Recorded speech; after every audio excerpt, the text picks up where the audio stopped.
Well, hello, traders and investors. I'm LA Little, and this is your daily NeoTA Wrap. We take a look at these markets, and we're doing it from a neoclassical perspective, each time asking ourselves what happened today and what does it tell us about the coming ones.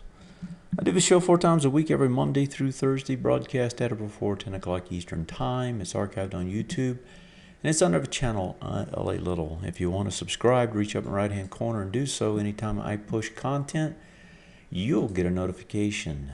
It's a good way to stay up with what's going on. And as far as what's going on, if you remember last night, we were talking about this market is going to try to go down again, and it was a slugfest, right? Barely down on the S&P 500, but you got some real downside cooking on the Russell, on the index, on the Nasdaq itself. Dow slightly higher tonight, but the downside, definitely the press was down. And actually it was down all day long, and you had a pushback. And what I wanted to show you is, each day we publish first thing in the morning before the market opens, usually 30 minutes to an hour before it opens, our best estimation of where the market's going to trade today. These are the ES minis. If you actually come over to the site, there's an article right here on your resources. You can check it out.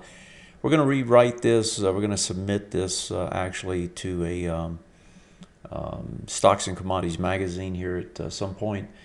But this range, every day, we've been doing this for about 3 months now, and every day this range is almost spot on, almost every day. This was today's range. And we actually started out, and I'll just kind of draw it in because I don't have the chart on this. I don't have it up right now on the ES minis today. But what happened was we actually gapped up today. We started higher. That gap up got us around 2068, if I remember, which was kind of in this day range up in this area here. And so we pushed up into this area to start the day, pushed all the way down, and then when we broke this expected range, we turned on the pivot area, we broke the expected range, our target was down here, we hit right into the target, and then we pushed back up into this area and then sold back down to this area by the end of the day. Folks, and this is every day we're putting this out there, and we can go back 2 months, and there's not very many days that either we miss the expected range, and the way you read this thing is this is where we expect it to trade. There is a pivot area usually inside of it. We had one again today. We had one yesterday. Matter of fact, yesterday's was the same spot, and when it went up, it went right to that spot. Actually, it opened right there, and then this was yesterday's trades here. It opened right there and just traded down the whole day. So anyway, my point is that for the price of a subscription to TA Today, hit the get started and check it out yourself. This is more than enough to pay for the subscription. If you trade SPYs, the 3-to-1s, the Qs, any of the indexes, right? It's amazing how well this works out based on the probabilities and based on Neoclassical. And it's spot on day after day after day. So check it out if you want to see what's happening. Let's look at the markets. So last night we were calling these markets down. We were saying we were going to get pressure again today, and we got pressure. The pressure was on the Nasdaq. And why was that? Well, it was Apple. If you take a look at Apple, let's pop over to Apple. If you take a look at Apple, Apple breaks. Let me pull over the weekly chart. Apple breaks the 92 area today. That was a key spot. So you had a big push down. You tried to hang there, got the little reversal, but could not trade higher. Folks, when you can't trade higher on a big press down, right, with a reversal under over, which is basically a 2-bar, and you can't trade sideways to up the next bar, this stock is weak, and this stock isn't going to stop here.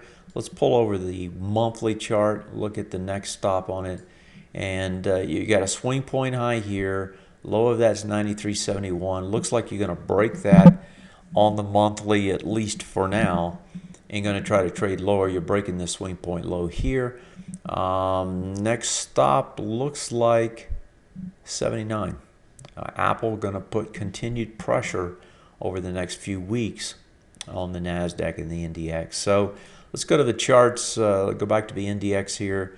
So we pressed down, didn't have a lot of volume though. Pressing into this bar, got 20.8 on it. That doesn't look like it's going to continue. Let me see what the NASDAQ looks like. Same sort of thing. These look like they're going to flip back around tomorrow and try to hold steady tomorrow. So the NASDAQ NDX look like they're going to try and hold. If we look over to the Russell, Russell looks the same. Looks like the Russell's going to try to hold. And if we pull over the S&P 500, same thing.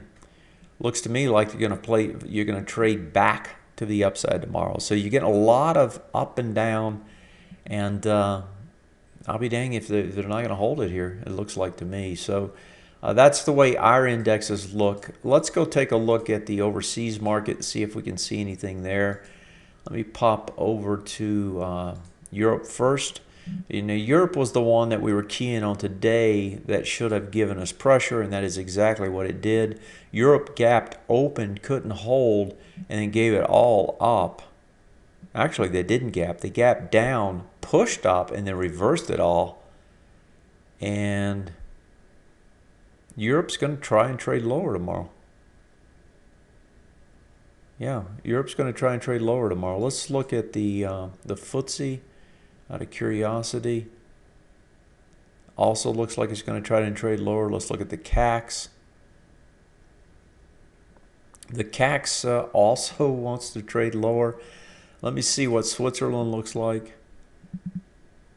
And Switzerland got a reversal, closes lower, also can trade lower. So surprisingly, Europe does not look like it's ready to bounce. Now, Asia has been the weak spot. Let's see what it did.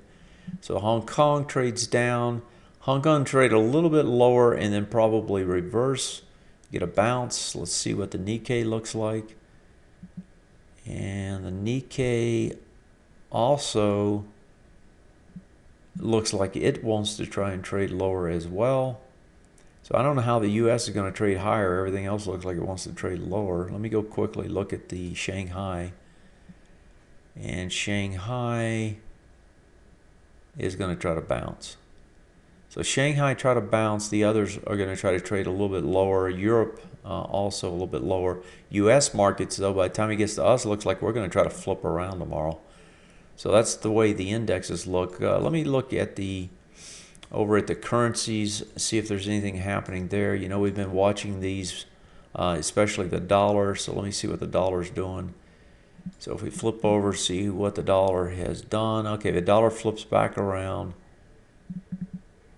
And the dollar, that's a toss-up. Oil was trading higher today. Oil had some inventory numbers yesterday that spiked it higher. It goes higher, 1150, can't close higher. Oil's going to try to pull back in tomorrow. And I noticed that the metals today were very heavy. They opened up and then gave it all up. Silver looks to trade lower. Let's see what gold looks to do. And gold, let me see here, gold also, yeah, gold could actually hold. So nothing special there.